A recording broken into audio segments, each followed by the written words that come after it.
The hole saw is the tool to use when you need to drill large diameter holes up to about 4 inches in diameter. But they do have one annoying characteristic in this, and here it is.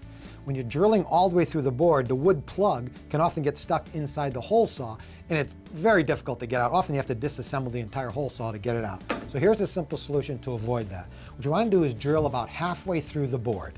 You start and just drill down. There you go. You just see the hole there, and you just put the pilot bit back in that hole and finish drilling the hole.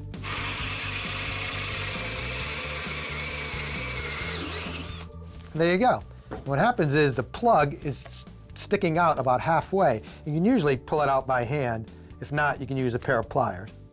And now, you're just all set, ready to drill the next hole. And the other advantage of this technique is you have a clean surface with no splintering on both sides of the board.